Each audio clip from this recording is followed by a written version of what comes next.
Hello viewers, Assalamu alaikum. This is Atik Rahman Sravon, Advocate, Dhaka Judge Court, Legal Practitioner, Bangladesh Supreme Court. তো আজকে নতুন একটা বিষয় আপনাদের সাথে আলোচনা করব। এটা মূলত দেনমোহর কেন্দ্রিক বিষয়টি।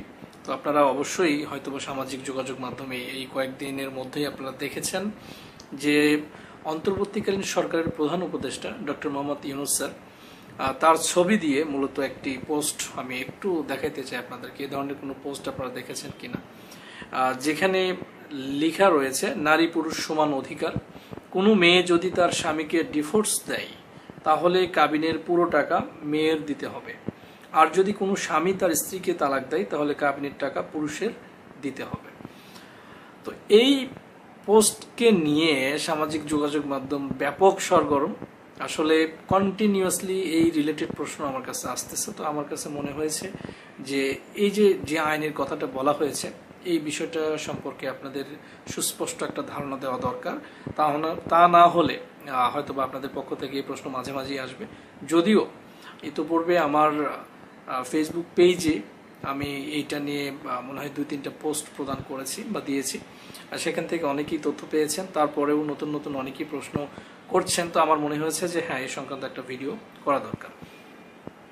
তো কি আইন পাশ হয়েছে এই বিষয়টাকে কেন্দ্র করে সেটা অবশ্যই আপনাদের সাথে শেয়ার করব। তার পূর্বে আমি একটু বলতে চাই যে দেনমোহরের যে বিষয়টা, এটা ইসলাম ধর্মে একটা স্বীকৃত বিষয় এবং অবধারিত একটি বিষয় যে যখন ছেলে এবং মেয়ে দুজন ব্যক্তির বিবাহ সম্পূর্ণ হয়, at the time of marriage, অর্থাৎ বিবাহ সম্পূর্ণ হওয়ার সময় কিন্তু দেনমোহরটা পরিশোধ করতে হয়। এটা হচ্ছে নিয়ম। বাট তারপরও দেখা যায় অনেকের অর্থনৈতিক অবস্থা অথবা একেবারে এক বড় ধরনের একটা অ্যামাউন্ট, যেটা আমাদের বর্তমান সমাজে হয়ে আসতেছে যে মোটামুটি হিউজ অ্যামাউন্ট কিন্তু কাবিন করা হয়ে থাকে, দিনমোহর নির্ধারণ করা হয়ে থাকে। তো সেই জায়গা থেকে এককালীন হয়তো দিতে পারে না। অনেকে দেখা যায় কিছু ডিউ রাখে, কিছু পরিশোধ করে, এরকমই হয়ে আসতেছে। বাট এখন এক শ্রেণীর অনেক, আসলে আমি কাবিন ব্যবসায়ী বলবো এটা, অনেক মেয়েরা আছে যারা একেবারে হরহামেশাই কোনো ছেলের সাথে প্রেমের সম্পর্কে জড়িয়ে তারা মোটা অঙ্কের একটা কাবিন লিখে কিছুদিন পরে ডিভোর্স দিয়ে দিচ্ছে। এরকম হচ্ছে আমাদের বাংলাদেশে। তো সেই জায়গা থেকে এটা আমিও চাই যে এমন একটা কিছু হোক যে আসলে এই জিনিসটা আসলে রোধ করা সম্ভব। তবে আপনারা যারা এই ভিডিওটা দেখছেন, আপনাদের সবার উদ্দেশ্যে বলছি, আপনাদের পরিবারের যখন কেউ বিয়ে করবে আপনারা দেনমোহরটা এভাবে নির্ধারণ করুন যেটা তার পক্ষে দেওয়া সম্ভব, অর্থাৎ তার সামর্থ্যের মধ্যে। দেনমোহর যাতে 1 কোটি, 1.5 কোটি, 2 কোটি, 20 লাখ, 30 লাখ, 50 লাখ এটা না হয়। অর্থাৎ যে ব্যক্তির বিয়ে হচ্ছে, অর্থাৎ পুরুষটার যে ইনকাম, তার যে ফ্যামিলি বা মানে কি বলবো, যে পরিবারের যে ফাইন্যান্সিয়াল কন্ডিশন, সার্বিক দিক থেকে চিন্তা করে যেটা হওয়া দরকার মানে সেটা করা উচিত আমি মনে করি। দেনমোহর অতিমাত্রায় না হওয়াটা ভালো।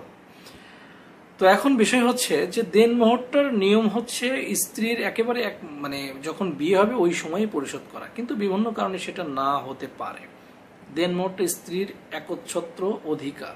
দেনমোহর শুধুমাত্র, মানে আমি হাসতেছি এই কারণে যে গুজব এমন একটা বিষয়, একটু পরে আসি।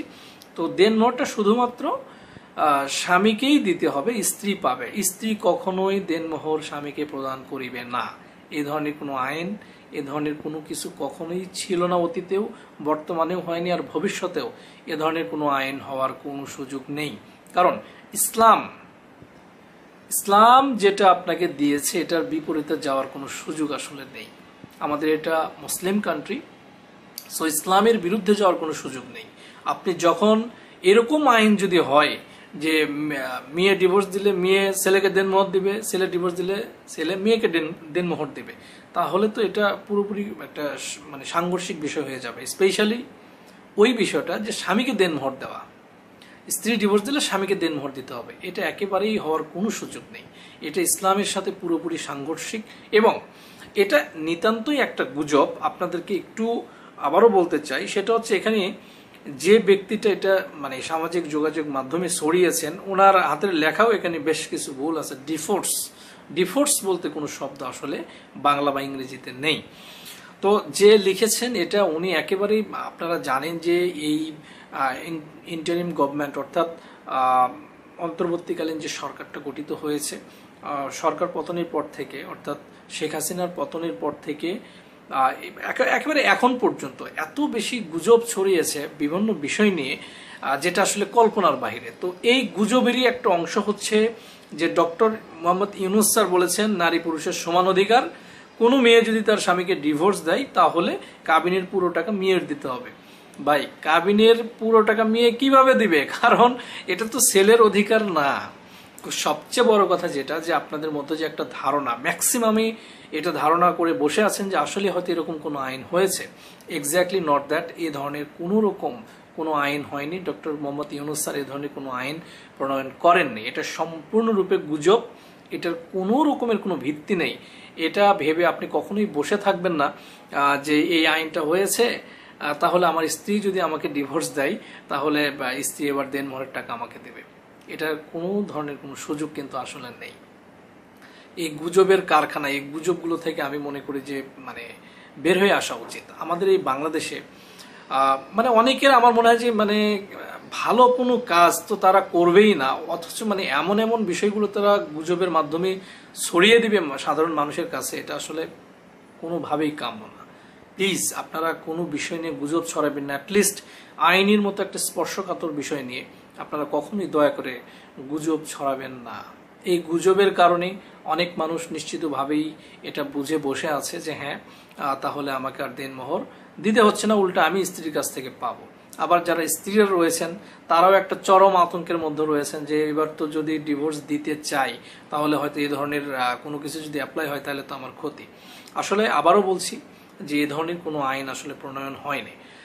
তবে আপনাদের একটা আমি একটা পোস্ট যখন দিয়েছিলাম এই সংক্রান্ত, আপনারা অনেকেই বলেছিলেন যে এই ধরনের আইন হওয়া দরকার। দেখেন, আমরা আসলে মুসলমান, তো ধর্মের বিষয়টা কিন্তু সবার আগে প্রায়োরিটি পাবে। তো যেহেতু ইসলাম আমাদেরকে যেটা দিয়েছে, এটার বিরুদ্ধাচরণ করার সুযোগ আসলে আমাদের নেই। তবে এই জিনিসটা আপনার কেন মনে হয়? আপনি অতিমাত্রায় দেনমোহর করেন, এই কারণেই মনে হয়। স্ত্রী যখন আপনার বিরুদ্ধে মামলা করে অথবা দেনমোহরের টাকা চায় তখন আপনার খারাপ লাগে, তখন আপনার এই জিনিসটা হয়তো মনে হতেই পারে এই আইনটা দরকার। সেটা না হয়ে যদি এরকম হয়, আপনার দেনমোহরটা যত কমে পারেন, ভাই আপনার সামর্থ্যের বাহিরে তো আপনার দেনমোহর করার কোনো প্রয়োজন নেই। আপনি কেন করেন? আপনার সামর্থ্যের বাহিরে দেনমোহর আপনি কেন করেন? আপনার সামর্থ্যের বাইরে যখন চলে যায় তখনই তো এটা আপনার জন্য কষ্টের। তো এই জন্যই বলবো যে আসলে অতিমাত্রায় দেনমোহর এটা আপনার ক্ষতির কারণ হয়ে দাঁড়াবে।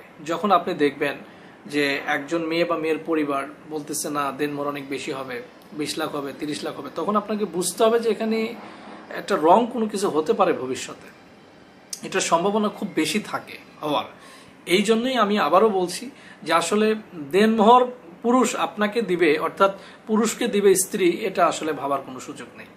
দেনমোহর আপনার স্ত্রীকেই আপনাকে দিতে হবে। আপনি সংসার করলেও দিতে হবে, সংসার না করলেও দিতে হবে। আগেই বলে রাখছি, অনেকেই বলে যে আমার স্ত্রী পরকীয়া করছে, আমাকে দেনমোহর দিতে হবে কিনা, আমার স্ত্রী পরকীয়া করে চলে গেছে, আমাকে দেনমোহর দিতে হবে কিনা। স্পষ্ট করে বলছি, স্ত্রী দাবি করলে অবশ্যই দিতে হবে। স্ত্রী পরকীয়া করে আরেক ছেলের হাত ধরে যদি চলে যায়, তার জন্য আইন আছে। সেই অপরাধের জন্য আপনি যথাযথ পদক্ষেপ গ্রহণ করতে পারেন।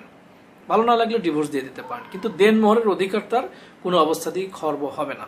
তো যাই হোক, যেটা আপনাদের ধারণা ছিল নারী পুরুষ সমান অধিকার, ডক্টর মোহাম্মদ ইউনূস স্যার দেনমোহর ছেলে ডিভোর্স দিলে মেয়েকে দিতে হবে, ছেলের অর্থাৎ স্বামী স্ত্রীকে ডিভোর্স দিলে টাকা অবশ্যই স্বামী প্রদান করবে, আর স্ত্রী যদি স্বামীকে ডিভোর্স দেয় তাহলে স্ত্রী দেনমোহরের টাকা স্বামীকে প্রদান করবে। এটা সম্পূর্ণরূপে গুজব। যাই হোক, ভালো থাকবেন সবাই। ভিডিওটি ভালো লাগলে শেয়ার করবেন, কারণ এরকম ভিডিও শেয়ার করা উচিত জনসচেতনতা সৃষ্টির লক্ষ্যে, সাধারণ মানুষ যাতে বিভ্রান্তিমূলক কোনো তথ্যের মধ্যে না পড়ে যায়। এই জন্য আমি মনে করি ভিডিওটি আপনার শেয়ার করা উচিত। ভালো থাকবেন সবাই। আসসালামু আলাইকুম।